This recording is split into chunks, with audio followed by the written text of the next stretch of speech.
Welcome, welcome. Baruch atah Adonai Eloheinu melech haolam asher kitshanu b'mitzvotav v'tzivanu la'asok b'divrei Torah. Amen. Thank you. And let me find our place.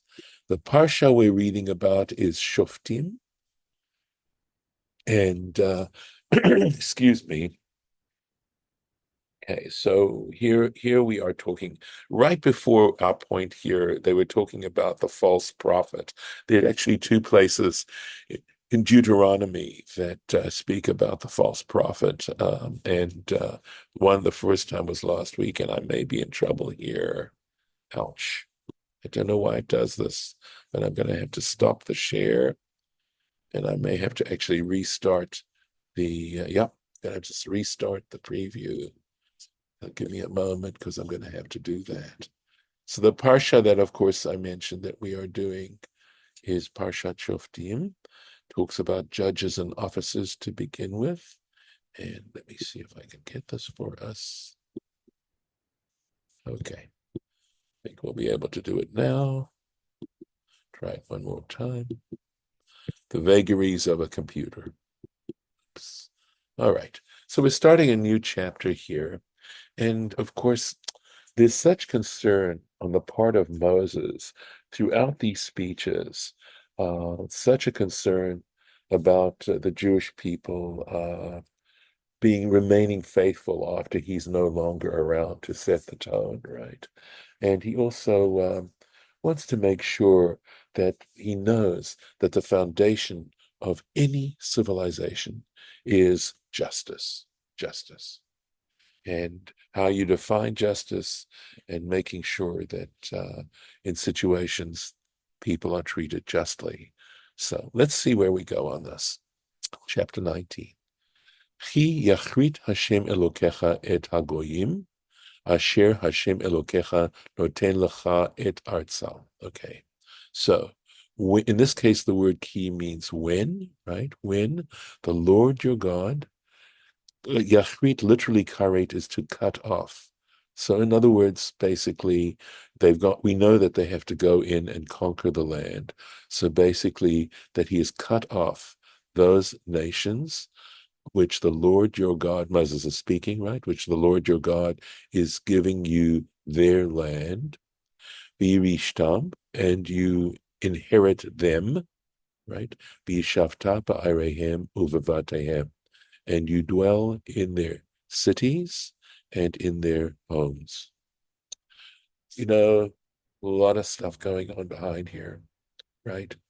So, part, I think, of the idea that's being shared here, which perhaps might inform us even today, it's certainly something that occurs to me, is that who owns the land? Human beings don't own the land. If we really thought carefully about our mortality and the amount of influence each of us has as individuals, whether you're a king or a garbage collector, we're here for such a short time. And the fact that we know how vast the universe is should help us humble ourselves and recognize that if we are going to be motivated by pride or ownership or things like that, we are putting our money in the wrong bank.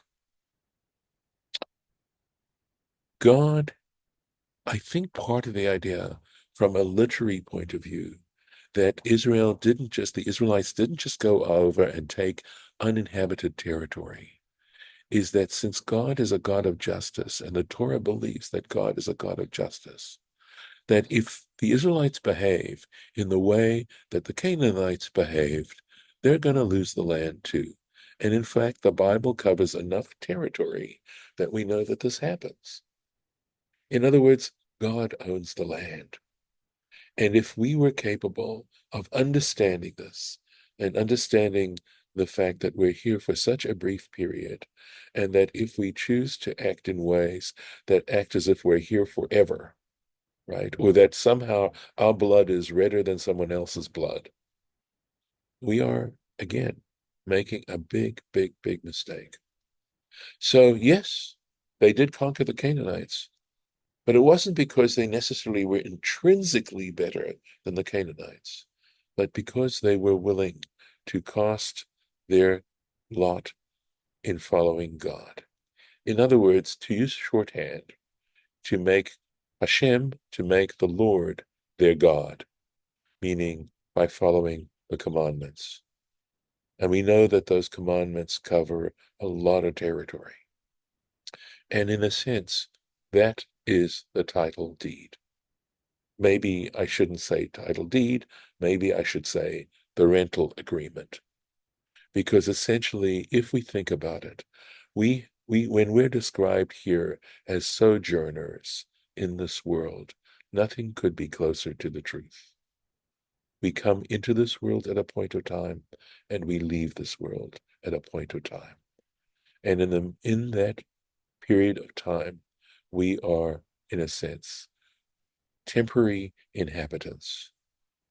And in believing in God, we believe that, in a sense, God is this great, in the case of the land of Israel, God is the great landlord in the sky. But the truth is that it goes far beyond that we believe that this transcendent existence is the source of all other existence, and that we owe our own functions, our ability to think, the beating of our hearts, the complexity that renders us as human beings, our human bodies, all came from a place that we did not create. We did not give birth to ourselves. And the idea that we own our bodies, I think, is a false belief. We actually are our bodies' caretakers. And in a sense, again, we are renters. And so there are many implications that come about from the sentence we just read and this concept of trying to deconstruct what's involved here. So let's see what happens. So when this happens, what are we going to do? It's interesting. Shalosh arim tavdilach. You shall separate out 3 cities. Betoch artzacha, in the midst of your land, asher Hashem Elokecha noten lecha l'risha. Notice how he keeps emphasizing that the reason why we have this land is because the Lord our God, which the Lord your God is giving you in order to inherit it. Again, all dependent on God. I mean, he's already made that statement. He's repeating it. But he's saying the reason we need to do this is because it's God's land. And the purpose of this 3 cities, of course, we're going to find out. Tachin lecha haderech, you shall prepare for yourselves the path, the way, v'shilashta et gvul artzacha, and you shall split into 3, you should divide into 3 the border of your land. And Rashi will explain what we mean by this, what Moses is trying to say here. Again, look at this. This is the 3rd time we have this statement, which the Lord your God is giving to you as an inheritance. Asher yanchilcha Hashem Elokecha. And here's the purpose. V'haya lanus shama kol rotzeach. They shall be, in order to be there for a murderer, literally rotzeach, one who takes a life, any murderer. In other words, we're talking about the city of refuge. But we are going to be talking in a moment exactly what we mean here, because anyone who commits intentional murder, that is a different story. The city of refuge is not going to protect them. They will be taken to trial. And in fact, of course, there's always a trial. But there is a distinction that the Torah wants us to understand between murder and manslaughter. And the Torah will go ahead and help us understand the difference in a broad sense. So, Tachin lecha haderech, you shall prepare for you the way. So, he says, miklat, miklat, a shelter, a shelter. In other words, the word shelter, haya katuv, was written al parshat drachim, at the crossroads. So, in other words, when he says, you shall prepare the way, it means set up signposts so that people know the shortest way to get to that destination. They're going to have to flee there, right? In other words, to try to escape the Avengers. And so you want to make sure uh, they aren't wondering how to get there. So that's the meaning, to set up signposts. Now, v'shilashta et gvul artzecha, and you shall split into thirds, divide into thirds, the border of your land. So here we go. Shaya mitchilat hagvul, that is to say, that there be the distance from the first border, ad ha'ir harishonah, the distance from that border to the first city, shel ir miklat, that was a city of refuge, keshiur mahalach, which should be the same distance, sheyesh mimena ad hashniya, to the second city. In other words, from the border to the first city, from that first city to the second city, should be the same distance. V'chein mishniya l'shlishit, and likewise from the second city to the third city should be the same amount, same distance. V'chein min hashlishit ad hagvul, and similarly from the third city to the border, this Hasheni, the second border, shel Eretz Israel, of the land of Israel. So now we'll take one more sentence. V'zeh dvar harotzeach, and this is the matter of the, quote, murderer, asher yanus shama, who will be able to flee there, right, escape there, v'chai, and live. Asher, this is what it is, asher yakeh et re'ehu bivli da'at, who smites his fellow unconsciously. V'hu lo sunenu, and just to re-emphasize what we mean by unconsciously, because the actual act could be unconscious. V'hu lo sonelo mitmol shilshom, and he never hated him from the day yesterday and the day before. In other words, he bore him no evil, no ill will whatsoever. So that would be an issue. Of course, there would need to be some clear discussion. What if he did hate him, but he actually smote him unintentionally? Well, that would be for a trial to determine for sure that it was unintentional or unconsciously. So, Lida'at means without knowing. right, without knowing, correct. Or without knowledge, if you want to translate da'at as more of a noun. Yeah, without knowledge. But here it means without intention, accidentally. And they'll need to describe the accident as well, by the way, because you can't be irresponsible. And and in fact he goes on to give a more specific example. So Asher Yavo, and here we go, and who comes et re'ehu, with his fellow Bayar, in the forest, lachatov etzim, to hew wood, v'nitcha yado bagarzen, and as he swings the axe, lichrot ha'etz, to chop, cut off, right? Lichrot, we had this word, to cut off the wood, right, or the tree. V'nashal habarzel min ha'etz, and the metal, right, the blade, right? Barzel simply means iron. right, separates, slips off from the wood.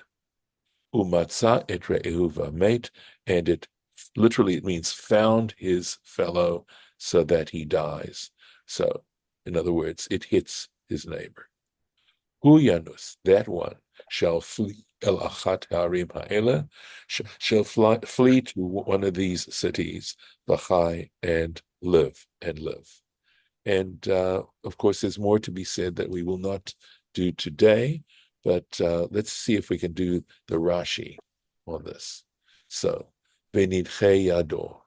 Okay, so he explains, Kisheba lahapil hagarzen, when he comes to lower the axe, al ha'etz, on the wood, the targumo, and it says the interpretation in the Aramaic is the tit mareg yadeh, his hand was lowered. So when he came with a downward motion to chop the wood, lashon v'nishmata yapo, right? That has to do with the meaning of his hand came down, I think.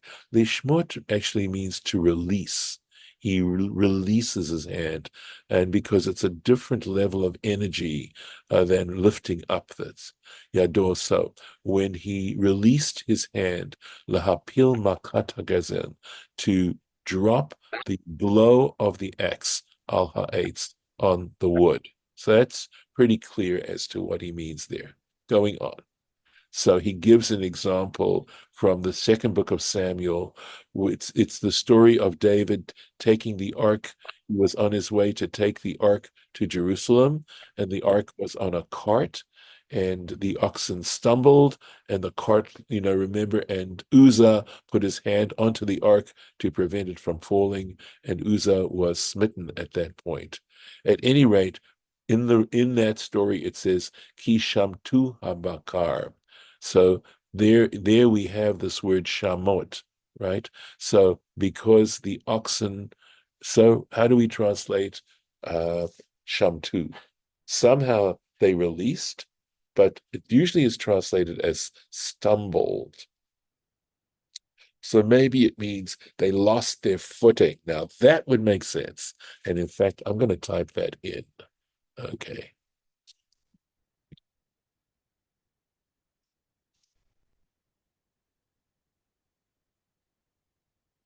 That makes total sense. Tier game. And so there the Aramaic there, Tirgem Yonatan, and in Samuel, in the other parts of the Bible, the Targum in the Torah is Targum Onkelos. The Targum that's used in other parts of the Torah is known as Targum Yonatan, a different author of that Aramaic translation. At any rate, the way Yonatan translates it is Are Merugohi Turaya, for they lowered it. There that the oxen turaya, the word shore in Hebrew, tur in Aramaic, very often shin and taf are shin in Hebrew is taf in Aramaic. Okay, the oxen lowered it. Venashar habazel min ha'etz, right, and the metal slipped from the wood. And in the Tractate Makot, it says, Yesh meributenu, there are those of our sages, Omrim, they say, Nishmat habarzel, right, that the metal, right, slipped, sorry, I want to make sure, akato, from the handle, right, that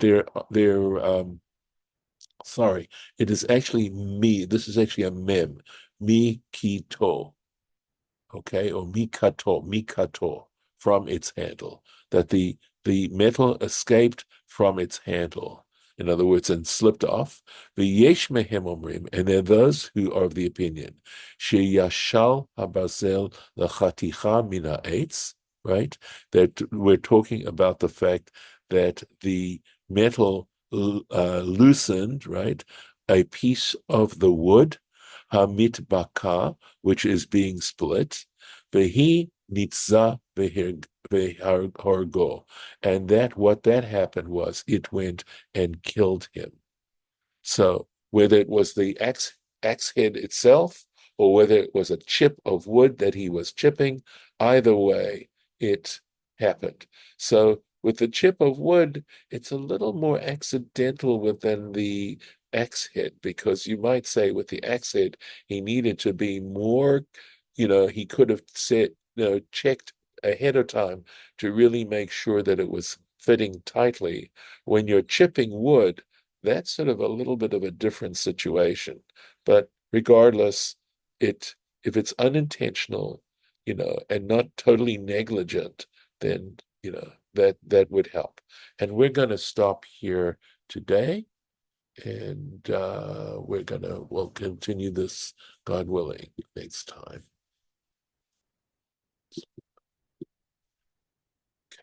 Let's just mark the spot. And of course, if you have any questions, I'll be happy to try and answer them at this point. Okay, so stop the recording.